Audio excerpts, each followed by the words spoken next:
네, 이번 문학 6교시 청산별곡에 대해서 발표를 할 이정우입니다. 지금 시간이 3시를 넘어가고 있는데 피곤하네요. 여기 위에 한번 읽어보면 청산별곡은 현실의 고난에 비해 청산과 바다를 찾아가는 심정을 노래한 고려가요라고 써있죠. 그래서 제가 오른쪽에다가 고려가요 형식하고 의를 써놨는데 일단 고려가요의 형식이라고 하면은 첫 번째로 대체로 분절체, 분연체라고도 하는데 분절체로 이루어져 있습니다. 이 분절체는 여러 개의 연으로 이루어져 있다는 것을 뜻하고요. 두 번째로 후렴구 또는 조음구가 발달되어 있는데 여기 청산별곡에서는 그 후렴구에 얄리얄리 얄라숑 얄라리 얄라라고 이렇게 써 있습니다. 그리고 세 번째로 3-3-2조 또는 3-3-3조의 3음보 일곡이 많습니다. 이따가 보시면 아시겠지만 살얼이 났다, 머리랑 다리랑 먹고 이렇게 3-3-2조의 일곡이 많습니다.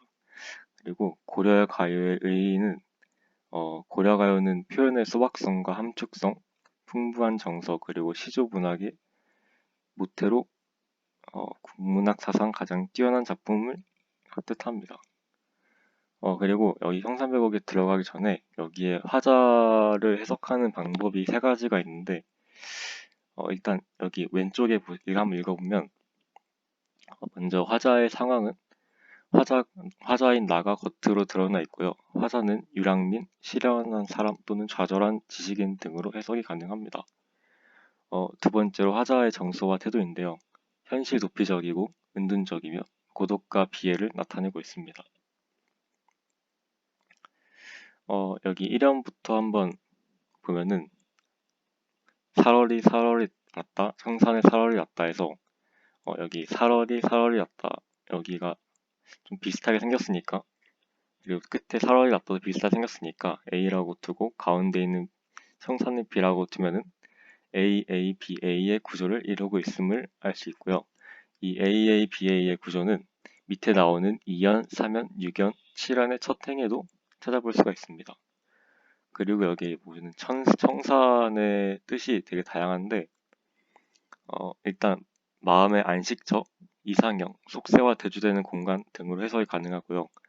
통틀어서 화자가 동경하는 공간으로 생각을 하시면 될 것 같습니다. 밑에 줄에 머리랑 다리랑 먹고 청산에 살얼이 났다는 이 머리랑 다리가 되게 산에서 나는 소박한 음식이잖아요. 그래서 이런 거를 따다 먹는다는 걸 뜻하는 거니까 화자가 유랑민의 처지임을 알 수 있고, 맨 밑에 줄에 제가 형광펜으로 쳐뒀는데 얄리얄리 얄라장 얄라리 얄라는 후렴구인데 의미는 없고요. 왼쪽에 보이는 그 후렴구의 기능에서 5개가 있는데, 첫 번째로 각 연을 분절하는 역할을 합니다. 1연과 2연 사이에 되게 구분이 잘 가죠. 두 번째로 노래의 흥을 돋구고 운율감을 형성해주고, 세 번째로 구조적 통일감과 안정성을 줍니다. 네 번째로 리응과 이응음의 반복으로 경쾌한 리듬감을 형성하고 낙천적이고 명랑한 느낌을 줍니다. 다섯 번째로는 화자의 처지와는 상반되는데 하지만 민중의 낙천성을 나타내서 화자의 정서적 지향과 일치를 하게 됩니다. 그래서 1연의 의미를 정리를 하자면 청산에 대한 동경을 나타내는 연이라고 볼 수 있습니다. 2연인데요. 첫 줄에 울어라 울어라 새어 자고 일어 울어라 새어는 일단 여기서 이 새라는 게 고독한 화자의 분신이라고 보시면 될 것 같아요. 화자가 감정이입하는 대상이고, 그리고 이 새는 화자와 동병상련의 위치에 처해 있습니다. 그리고 이 울어라는 우는구나라고 해석이 되는데 이게 생의 고뇌가 심화된다고 해요. 두 번째 줄에 널나와 시름한 나도 자고 일어 우니로라에서 여기서 이 시름은 화자의 정서가 직접적으로 드러나는 시어라고 볼 수 있고요. 이 우니로라는 울고 있다라는 뜻으로 화자의 비애감과 화자의 상황의 지속성을 나타냅니다. 세 번째 연에서 가던 새보다 물 아래 가던 새 본다라는 이 말은 일단 이 가던 새라는 게 그러니까 화자가 경작을 하던 밭을 뜻하고요. 이 물 아래는 청산과 대비되는 곳으로 속세를 뜻합니다. 이 물 아래가 평원지대라고 해석이 돼요. 과거에 화자가 삶을 살던 터전이라서 어, 이, 이 줄의 의미는 속세에 대한 미련을 나타낸다고 볼 수 있습니다. 그리고 이 잉 묻은 장글란 가지고 물 아래 가던 새 본다여서 잉 묻은 장글란이라는 게 화자가 아까 처음에 세 가지의 화자가 있다고 말을 했는데 그중 두 가지로 해석을 해보면 첫 번째로 이게 이끼 묻은 쟁기로 해석이 되는데 이거는 유랑민일 때 이렇게 해석이 되고요. 두 번째로 이끼 묻은 은장도라고 해석이 될 때는 이별한 여인일 때 이렇게 해석이 됩니다. 그리고 물 아래 가던 새 본다는 역시나 속세에 대한 미련을 나타내고 있습니다. 그래서 사면은 속사에 대한 미련의 내용을 가진 연이다 라고 보시면 될 것 같아요. 사연인데요.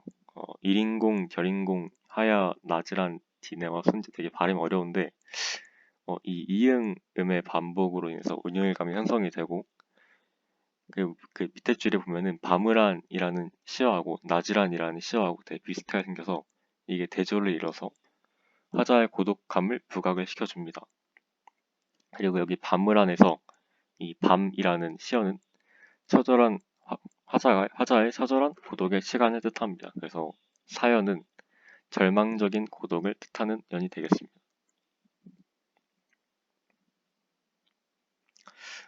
오연인데요.